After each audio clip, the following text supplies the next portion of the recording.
Hello, hi, welcome once again to M5's English language learning program, Let's Speak English.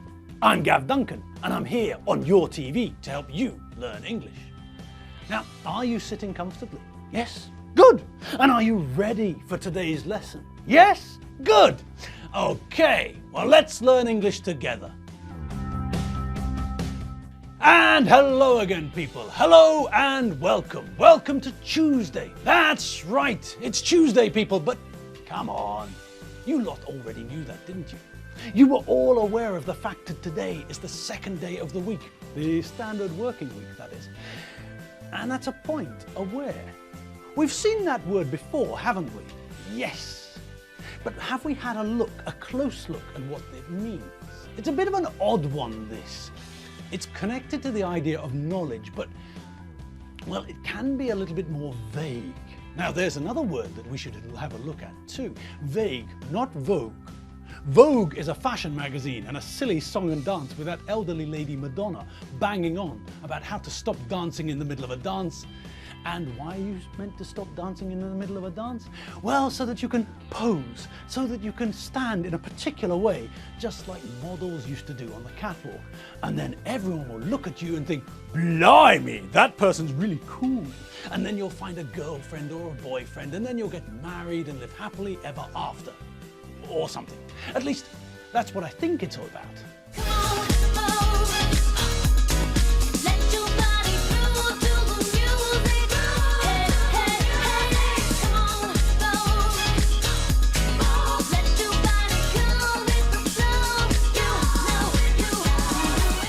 Yes, well, maybe I'm wrong. I don't think that dancing like that would get me a girlfriend, but then again, seeing as I'm married, that's probably a good thing. All right, so that was the word vogue, a word which means the fashion of a certain time.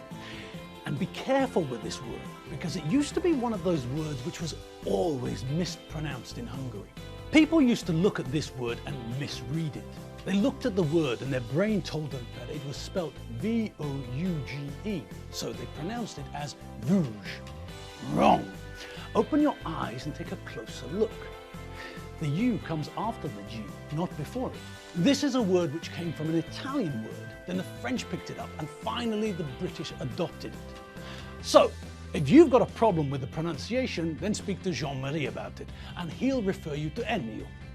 All right, so we're not looking at the noun vogue, we're looking at the adjective vague. And vague means something which is uncertain or unclear. If you ask me where I live, for example, and I do this,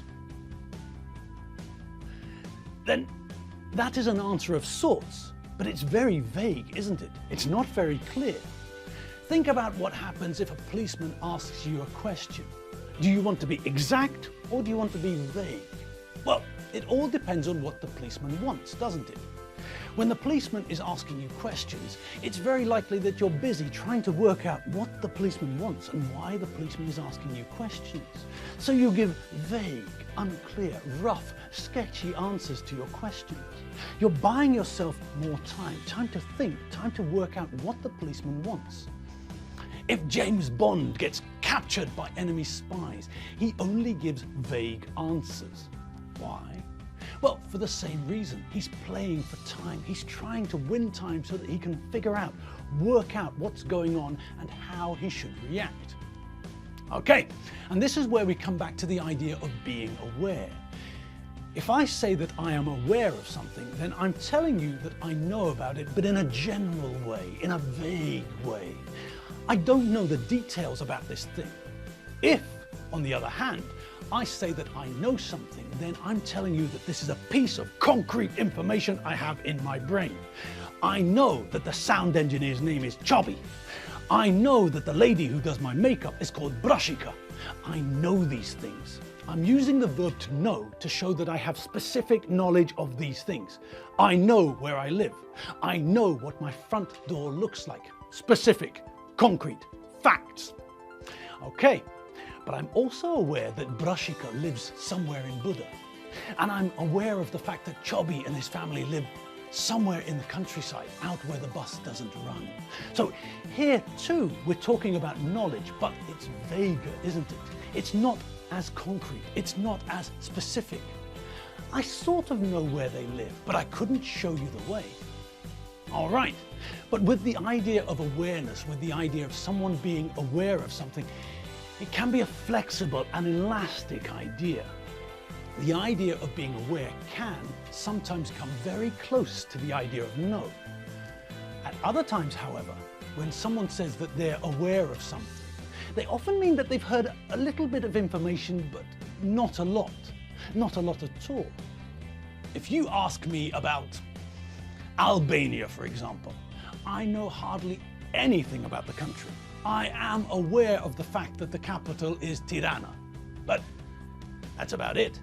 I don't know how to get there. I don't know how many people live there. I don't know who the president is. I don't even know if there is a president.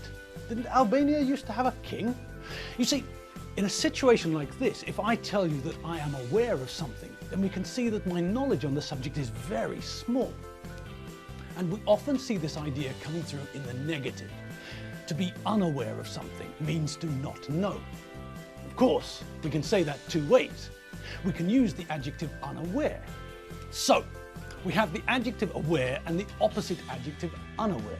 And because we normally use these two adjectives with the verb to be, we can say that we are aware of something. We can say that we are unaware of something. Or, as an alternative, we can use the verb to be with the adjective not and the positive adjective to say the same thing. I'm aware of that. I'm unaware of that. I'm not aware of that. So we can have two ways to say the same thing. We can use the negative adjective, or we can use the adverb not and the positive adjective. It's up to us. So back to the original idea. You lot are all aware of the fact that this is Tuesday, the second day of the week. Well, the standard working week, that is. And when I say that you're aware, then I don't mean that you're concentrated on this piece of information and you're keeping it at the front of your minds in the most important place in your brain. No. This is something you're aware of, but it's not something you have to concentrate on. It's just a vague idea hanging about the back of your brain somewhere along with the less important things, like what you might have for lunch later in the week, or whether cherry red is a nicer colour than puce. All right, so Tuesday, the second day in the week, the standard working week, the day which follows Monday, the day which precedes Wednesday, and today. Today we're going to have another bash at some exercises with the present perfect simple and continuous. So, if you're all ready, you are all ready, aren't you? Oh, good. Well, in that case, number one, Mike Tyson doodaloo 9 people this afternoon, knockout. Number two, how long doodaloo Chief Mangosuthu Buthelezi, they know. Number three, I doodaloo Kim Jong-un's untranslated autobiography all day. It's very interesting, but I'm only on sentence 3. Read.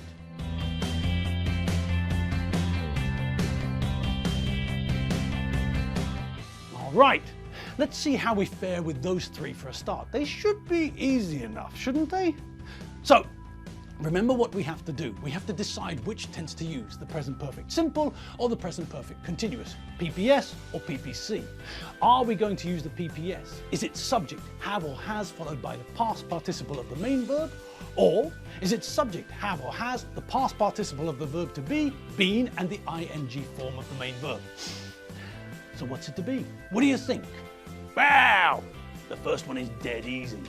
There's a number in it, isn't there? And we know that we can't use the PPC when we're talking about how much or how many. In this sentence, in the sentence about Mike Tyson, we're talking about how many people. And that means what? Yes, that means that we can't use the PPC. So this sentence has to use the PPS. It's simple, not continuous. Let's see it. Number one, Mike Tyson has knocked out 9 people this afternoon. Okay, so Mike Tyson, so that's the third person singular, so we need has, not have. And the verb? What's the verb? The verb to knock out. The verb which means to make someone lose consciousness. Mike hit these men on the head and he made them lose consciousness. He made their brains lie down and have a rest. Okay, so what's next? What about the second sentence? Aha. This is a simple one too, isn't it? Yes, and why is this one so simple? Yes, because of the verb we're meant to use, the verb to know. One of those verbs which we don't use in the continuous. So, that means that this one's a PPS sentence too. Okay. And what about the auxiliary verb? Which form of the verb to have do we need here? Have or has? Yes, that's right, the subject is they. It's a plural subject and that means have. Okay. Now, is there anything we have to be careful with? Well, it's a question, isn't it? Yes, but that's not a problem, is it? No. As we can see, the sentence starts with the question word or words, how long. All we have to do is follow that with the correctly conjugated form of the verb to have, the auxiliary verb we need to make the PPS. So, how long have, and now what? Well, now we need the subject, or as in this case, the subject pronoun, they. How long have they? Okay, now what? Well, now we need the verb, don't we? And what form does the verb have to be in? Yes, that's right, this is a PPS sentence, so that means that the verb is in the past participle form. It's the third form. Know, knew, known. How long have they known? And what now? Well, now all we have to do is add the object, Chief Mangazuta Buthelezi, and bung a question mark on at the end. And, well, then we're done. Let's see it. Number 2, how long have they known Chief Mangazuta Buthelezi? Great! Let's see the next one. Oh, and it's a sentence using the first person singular. It's about me. I'm talking about myself. And what tense do you think I'm going to use? Well, have I completed what I started? Is the action completed or unfinished? It's unfinished, isn't it? Yes, I'm only on sentence 3. I know, I'm a slow reader and this book is rather difficult to understand. It's in Korean and I don't speak Korean. And I can't read Korean. So, well, it's going to take me a long time to finish this book. So, the fact that the action is not finished, the fact that this task is unfinished means that we're going to use the present perfect continuous. This sentence is PPC. So that means that we need to conjugate the auxiliary verb, the verb to have, and then add the past participle of the verb to be, been, and then use the ing form of the main verb in the sentence. Okay? That's simple enough, isn't it? Okay, let's see it. We know that the subject is the first person singular, and that means that the form of the auxiliary verb that we need is have, not has. Okay, well, let's see it. Number 3, I have been reading Kim Jong-un's untranslated autobiography all day. It's very interesting, but I'm only on sentence 3. Brilliant, well done. Okay, time for one more, I think, or maybe 2 if we're quick. Number 4, I doodle-loo your book. Thanks for lending it to me. Here you go, read. Number 5, he doodle-loo sweets and chocolate all morning. That's why he's a funny green colour. Eat. All right, quickly, look at the first one. PPS or PPC? PPS, good. Why? Because I'm giving your book back to you. You lent it to me and I'm done with it. I finished it. I've read it, so I'm giving it back to you. Here you go. Let's see it. Number 4, I have read your book. Thanks for lending it to me. Here you go. Okay, last one. PPS or PPC? PPC. Yes, why? Yes, that's right. We're looking at the result of something. We can see the evidence of something. He's a funny green colour, and he's not normally a funny green colour, so we can see the result. Here, it's PPC. Let's see it. Number 5, he has been eating sweets and chocolate all morning. That's why he's a funny green colour. Excellent, well done. And now it's time for us to wrap Tuesday's lesson up. I'm going to head off home and get a coffee and something to eat. And there might be some chores for me to do too. But I know that the way to make chores better, to make the time pass faster, is to put some music on. That way the time simply flies past. Okay people, I'll see you all tomorrow. See you later. Have fun doing your chores. Put the music on. See you later. www.mediaclick.hu. Bye!